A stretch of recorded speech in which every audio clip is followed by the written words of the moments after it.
Bonjour et bienvenue dans cette nouvelle vidéo consacrée à Majin Buu. Et plus particulièrement à ses différentes formes. Aujourd'hui, on souhaite dissiper des confusions et raccourcis fréquemment faits par certaines personnes qui confondent les différentes incarnations de Buu. De plus, nous aborderons inévitablement le débat autour du petit Buu pur et de Buu Gohan absorbé. Alors sans plus tarder, commençons! Le Buu originel. Buu pur est la forme originelle de Majin Buu, représentant sa pure essence. Son existence remonte à des temps immémoriaux, à une époque si lointaine que personne ne se souvient exactement de son origine. Au départ, Buu n'était pas nécessairement maléfique, mais plutôt une entité irrationnelle et spontanée. Il jongle entre cycles de destruction et de longues périodes d'hibernation. Au fil des nombreuses itérations de ce cycle, il absorbe les aspects les plus sombres et pervers de l'humanité, devenant ainsi de plus en plus violent et corrompu. C'est à ce moment que le sorcier Bibidi réveille Buu de son profond sommeil et parvient à en faire une arme de destruction, bien que Buu reste souvent incontrôlable. Bibidi exploite donc Buu pour poursuivre ses objectifs de domination de l'univers, ce qui le conduit à affronter les Kaioshin. Buu élimine le Kaioshin du nord et de l'ouest, mais absorbe le Kaioshin du sud, ce qui renforce encore davantage sa puissance. Buu Kaioshin du sud absorbé.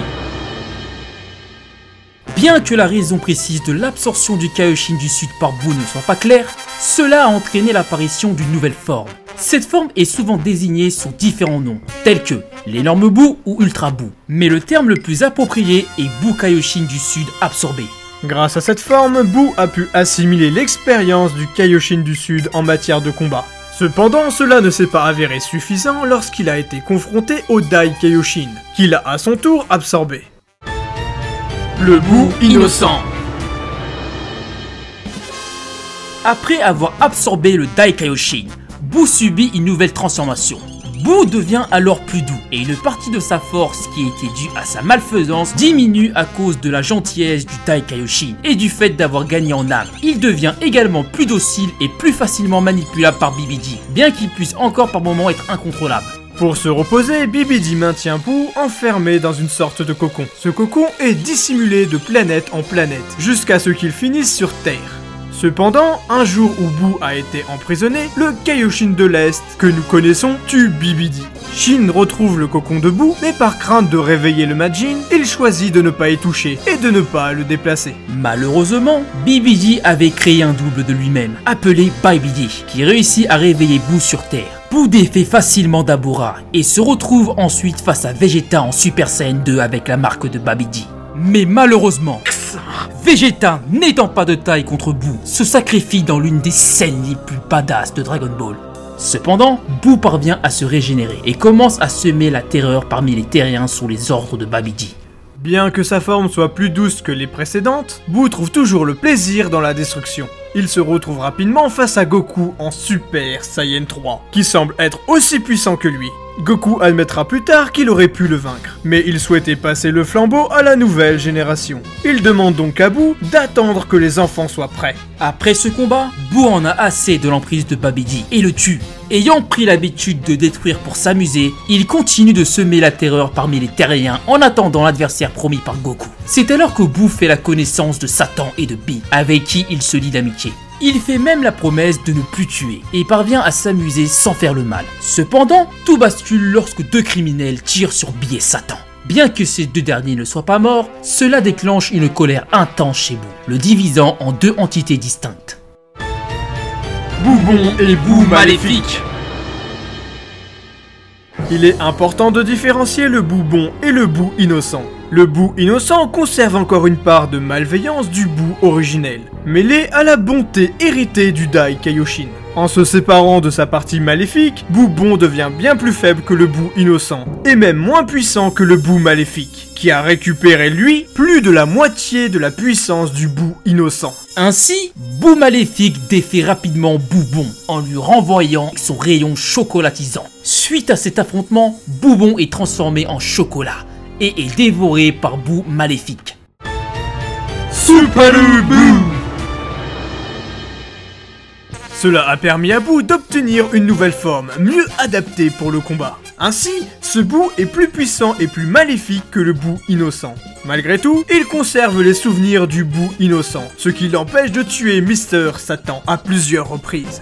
Boo est désormais capable de détecter les puissances et part à la rencontre de Piccolo pour affronter l'adversaire promis par Goku. Il se retrouve donc face à Gotenks et est sur le point d'être vaincu. Mais les enfants se séparent au dernier moment grâce à la diffusion. Super Boo, ayant ressenti le ki de Gohan au Kaioshinkai, épargne Goten, Trunks et Piccolo. Cela veut dire qu'il avait déjà prévu de les absorber, mais ne pouvait le faire avant que la fusion de Goten et Trunks soit à nouveau possible. Le niveau astronomique de Gohan contraint Boo à gagner du temps en se faisant exploser. Ensuite, il provoque Goten et Trunks afin de pouvoir absorber leur fusion et en profite également pour absorber Piccolo. Super Boo, Gotenks et Piccolo absorbés.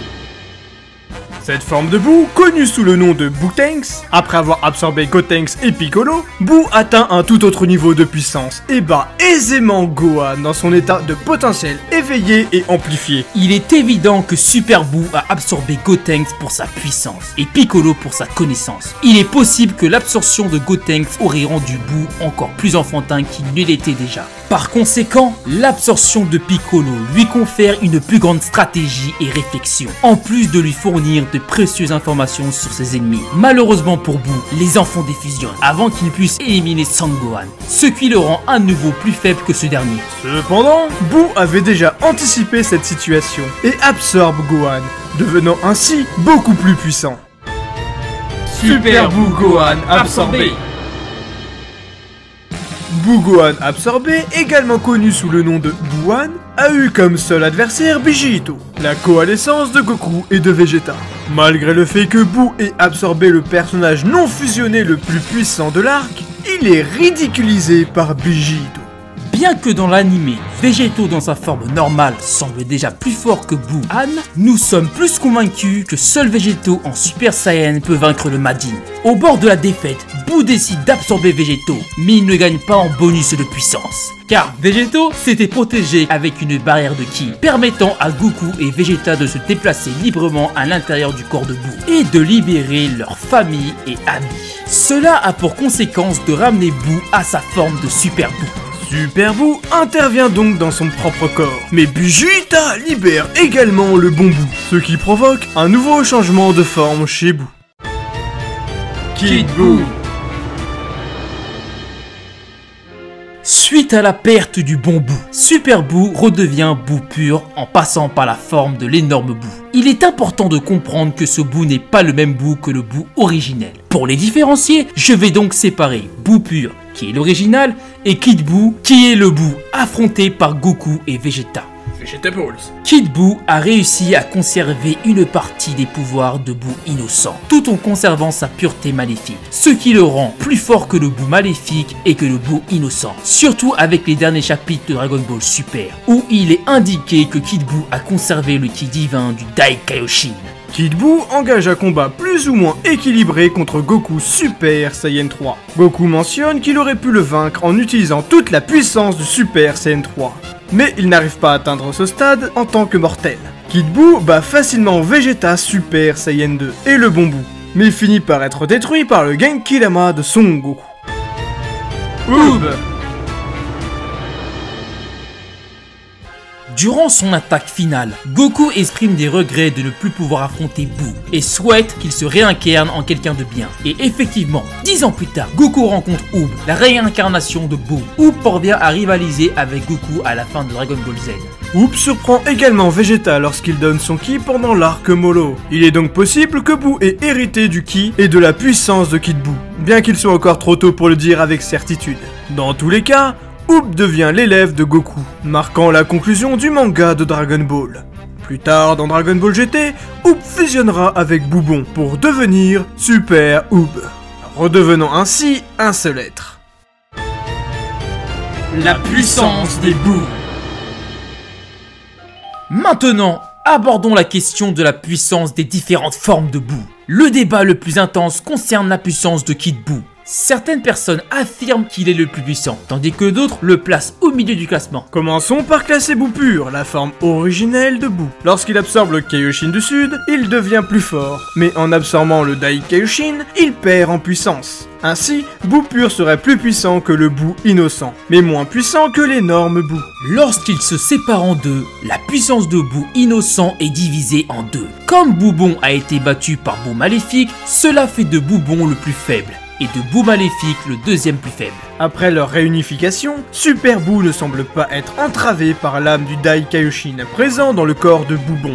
De plus, Super Boo a obtenu un corps spécifiquement formé pour le combat. Cela fait de Super Boo la forme la plus puissante jusqu'à présent. Bien que Goku et Vegeta indiquent que la puissance de Super Boo augmente lorsqu'il devient énorme Boo, son corps semble moins adapté au combat. Augmenter au maximum sa puissance était peut-être une stratégie de Boo pour ne pas régresser. En absorbant Gotenks et Piccolo, Boo devient évidemment le Majin le plus puissant qui ait existé. Lorsque Gotenks défusionne, Boo devient moins puissant, mais toujours plus fort que Super Boo. Et en absorbant Gohan Ultime, il atteint la forme de Super Boo la plus puissante. Reste maintenant à placer Kid Boo, qui est, rappelons-le, plus fort que la fois où il affrontait le Kaio du Sud. Et c'est là que les divergences entre les fans se font le plus ressentir. Quelle est la puissance de Kid Boo ? Kid Boo est souvent considéré comme le Boo le plus puissant en raison de plusieurs passages dans l'anime. Dans l'épisode 277, Kibitoshin indique que son cœur, qui avait permis à sa puissance de diminuer au fil des absorptions, a régressé à son stade initial. Dans l'épisode 278, il indique également qu'il s'agit du plus puissant des Majin Buu. Cela est confirmé par Goku dans l'épisode d'après, indiquant qu'il est d'un niveau complètement différent de tous les autres Buu, mais également que c'est l'ennemi le plus fort que tous ceux qu'ils ont combattus jusqu'à présent, dans l'épisode 280. Le narrateur indique également que le démon Buu s'est montré bien plus fort que tous les ennemis précédents, au début de l'épisode 284. Et qu'il s'agit du plus puissant de tous, l'ultime Majin Buu, dans l'épisode 285. Ces passages sont également repris dans les jeux vidéo, comme Dragon Ball Tenkaichi 3 et Dragon Ball Z Kakarot. Il y a également d'autres produits dérivés mettant en avant que Kid Buu soit le plus puissant. Comme la Dragon Box indiquant qu'il possède une plus grande puissance que tous les autres Buu. Le Dragon Book Z Volume 7 qui indique que Kid Buu possède la plus grande force. Et le Daizenshu qui indique que Kid Buu est l'ennemi le plus puissant de l'univers. Mais il y a également des pochettes DVD. Malheureusement tout cela n'est présent que dans les ajouts de l'anime et absent dans le manga, et donc dans le canon de l'œuvre. De plus, l'anime se contredit également, car Super Buu affirme être le Majin le plus puissant, sachant qu'il connaît l'existence de sa forme originelle, que Shin considère comme sa forme la plus puissante. Encore de plus, le narrateur utilise également le terme de Buu ultime pour Super Buu Gotenks. Donc, si l'on garde que les explications des personnages, rien n'est cohérent.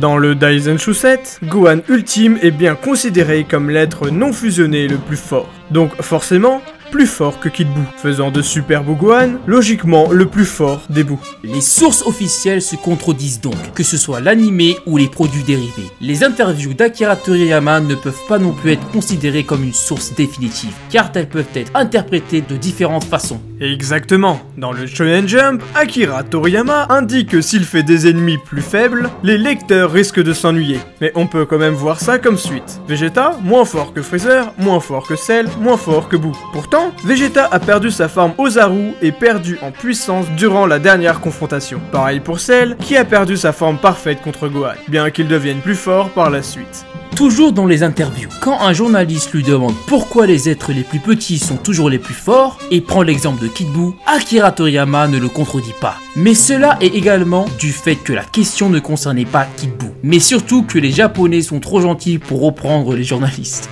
Akira Toriyama indique bien qu'il alerte des problèmes liés à l'adaptation quand cela va trop loin.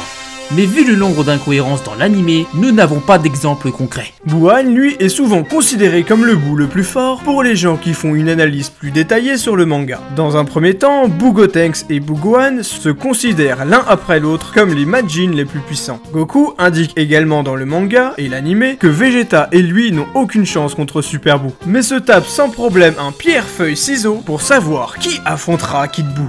Goku est le personnage qui a été confronté au plus de boue et a suivi toute son évolution, ce qui le rend plus à même d'évaluer leur puissance. Il était sur le point de fusionner avec Gohan pour affronter Boo Gotenks et a été contraint de fusionner avec Vegeta pour combattre Buuhan. Goku n'a pas hésité. Bien qu'il ait hésité avec Satan, il était quand même prêt à le faire, considérant que la fusion était permanente.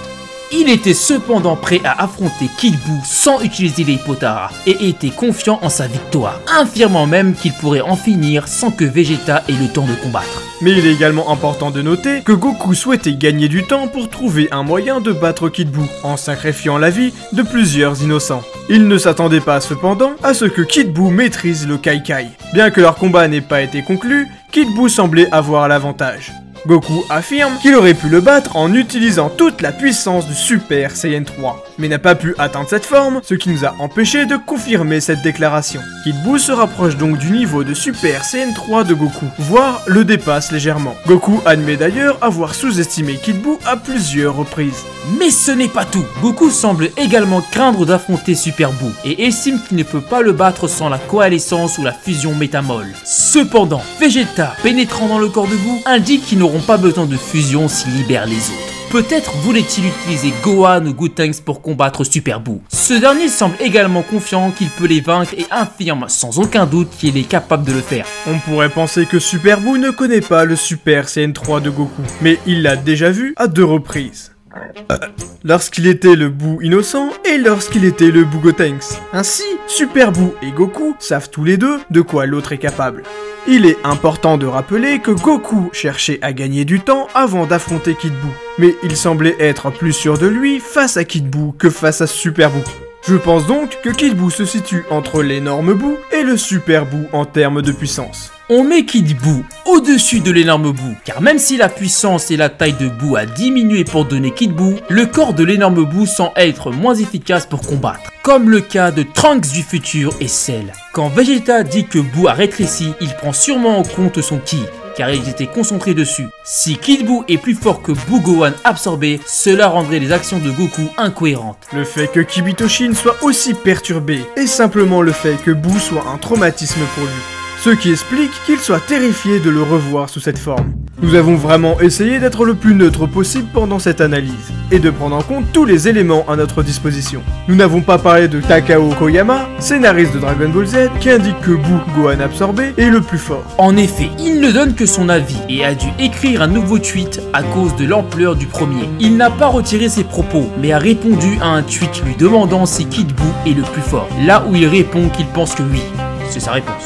Le fait qu'il ne confirme rien et qu'il change d'avis signifie qu'il n'a pas eu de réponse officielle. Il y a également la phrase Kid Buu est le plus dangereux des Buu qui circulent, mais on préfère dire le plus imprévisible, le danger dépendant de la situation. Voilà. J'espère que cette vidéo vous a plu. N'oubliez pas le pouce vers le haut, la cloche, l'abonnement et on vous dit à la prochaine. Sur ce, salut!